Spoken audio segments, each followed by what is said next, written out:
Hey everybody, my name is Julius and welcome back to Fastware. So today I have an update for you for a little project that we've been doing. What we have here is our little scene. We have 40,000 instances of Earth being rendered. I have a directional light I struggled with the most. I've never done this sort of a thing before, but I think the result is pretty good. We have different rendering modes. So we have in a shader allowing for different things to be outputted. Obviously for debugging purposes, so we can see many different spheres here. We have like a distance from a light source being rendered out. The greater the object is, the further it is. And we have a directional direction of the light. So we're rendering to see the vector itself is rendered as a color. So that's pretty good. As you can see, we have a navigation allowing from W, A, S, D, movement. We have the Q and E to kind of a pan left and right. We have page up and page down, allowing to move between. And obviously we have plus and minus, allowing to speed up and slow down. Let's stop the animation. So here it is.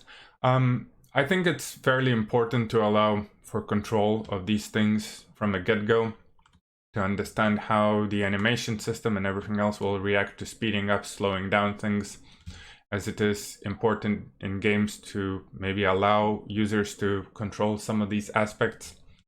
So I decided to go straight from there. Lighting tends to be fairly important as well, as you know, if things look completely flat, it tends to be kind of a boring and look like something from 2000s. We probably don't want that. We want something a bit better than that. And of course, we have an escape, which allows us to terminate the program. So this particular scene that you just seen has 625 vertices per square, per this sphere. That is about 3,312 indexes, which is just over 1,100 triangles for every little Earth. Now we have 40,000 Earths in that scene with I think 25 million vertices rendered there, and that's I think 44 million triangles. So that's pretty good. When I was testing it without recording with OBS, I was able to easily render 75,000 instances with exactly the same thing. So recording does require a bit more processing power. So here we go. So what we've done this week is we implemented obviously the navigation, Windows handling, and passing this information down from C++ code to the GPU, to the shaders, allowing different things to happen. So the way actually event system is implemented, you have different events, windows shown, windows hidden, exposed, and whatnot. You have an event structure, which describes the type of event, and a window ID for which that event has occurred. We have a union of all these types of events that can happen. This basically implementation allows us to bypass maybe or not use polymorphic implementation of C++ and use sort of a C-style union types in order to expose that sort of a behavior.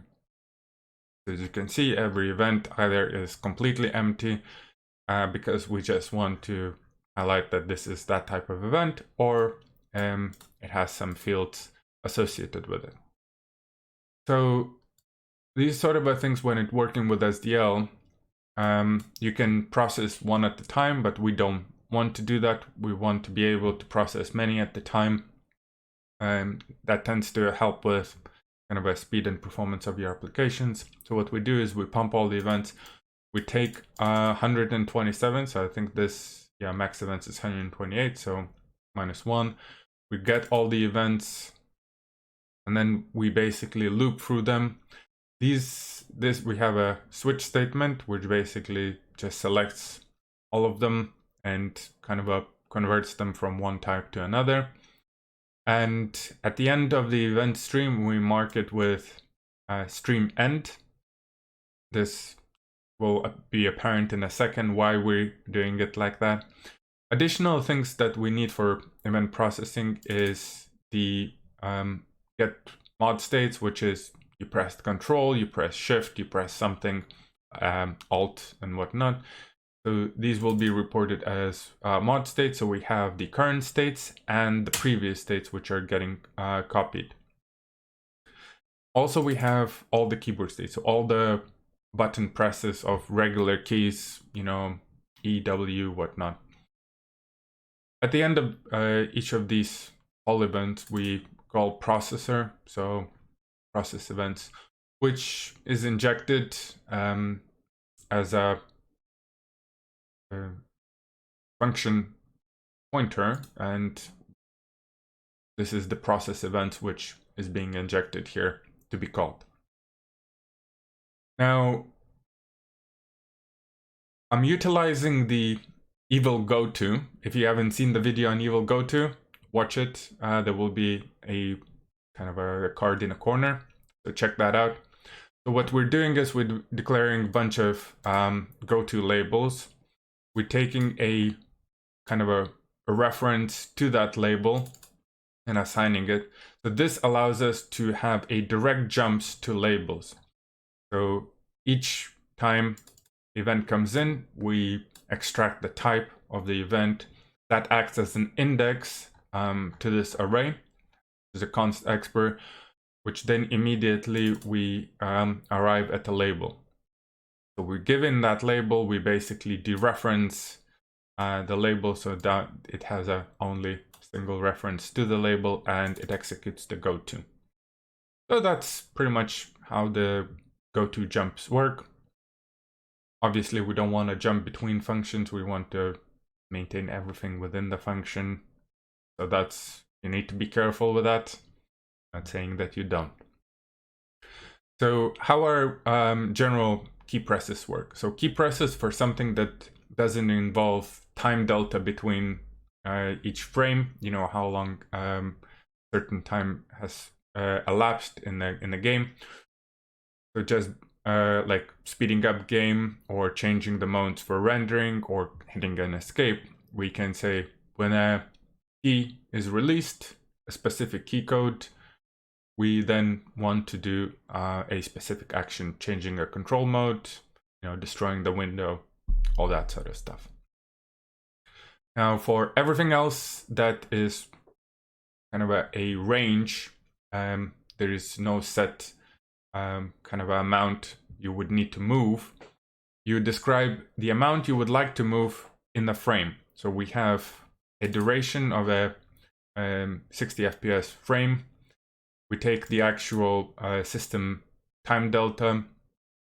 This allows us to move even if the game doesn't run. So if you pause the game, all the animations are paused. We still allow users to move through the scene.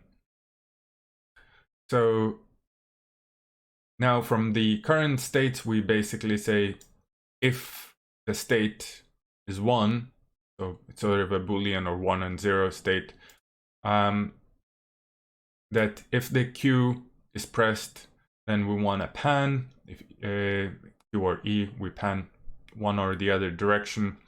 And the way it works, I would like to move, for instance, 6 points per frame, but the duration might vary in in the frame per frame how long it took to render that. So we just multiply by the ratio of the duration versus the full frame in order to arrive at this ratio, kind of expected time versus time took. And we arrive at the constant rate no matter what your rendering speed at the constant movement. So that tends to help. So again, we have a page up, page down, WASD keys and whatnot. Most of the magic actually happens by injecting several variables into kind of the uniforms. So these are the uniforms that we inject. We have the control mode being injected. We have a constant for our light intensity, light color, and a position of light. So as we can see, currently the light position is 0, 0, 0, so right at the center of everything. And that's why when you saw, and you can see in the corner, you have light in the center and everything gets darker and darker from there.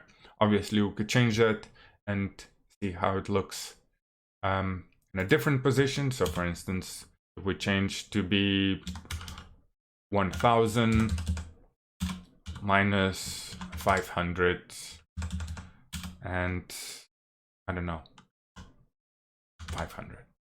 So if we changed the location of our light, now the light is shifted from where it was kind of to a different region of the map. So that works pretty well. And now if we change the color to, let's say we want kind of a more reddish color, let's change that, see what color that will give us. Yeah, so sort of a pinkish reddish color. So this is the multiple of the light that is used. So you can achieve pretty nice effects with that. Currently, these are all constants. The most magic is happening in the Vertex Shader and Fragment Shader here. So the Vertex Shader, what I found to be important here, having these normals and pre-processing these normals by taking the transpose of the inverse model matrix and multiplying by the normal. I don't understand why exactly that is necessary. I'm a little confused. If you know, enlighten me in the comments below, please write down. But without it, I tested it. The lighting doesn't work. It's sort of a mishmash from all directions. But the way it works, basically, you compute the fragment position by multiplying the model matrix by the vertex position. That transforms from local space into world space for the fragment. Now, next, we perform this kind of a transformation for our normals. And that all information as a block is getting passed down to our pixel shader, right, or fragment shader. So all this data coming in at this in block, plus all our uniforms, which I just demonstrated, the light position, light color intensity, and the mode. So we want to output a color. First, we just set up our ambient light. We have our normal, we normalize it, so the vector length of the normal is exactly 1. There's some math involved, which you can see the formula on screen.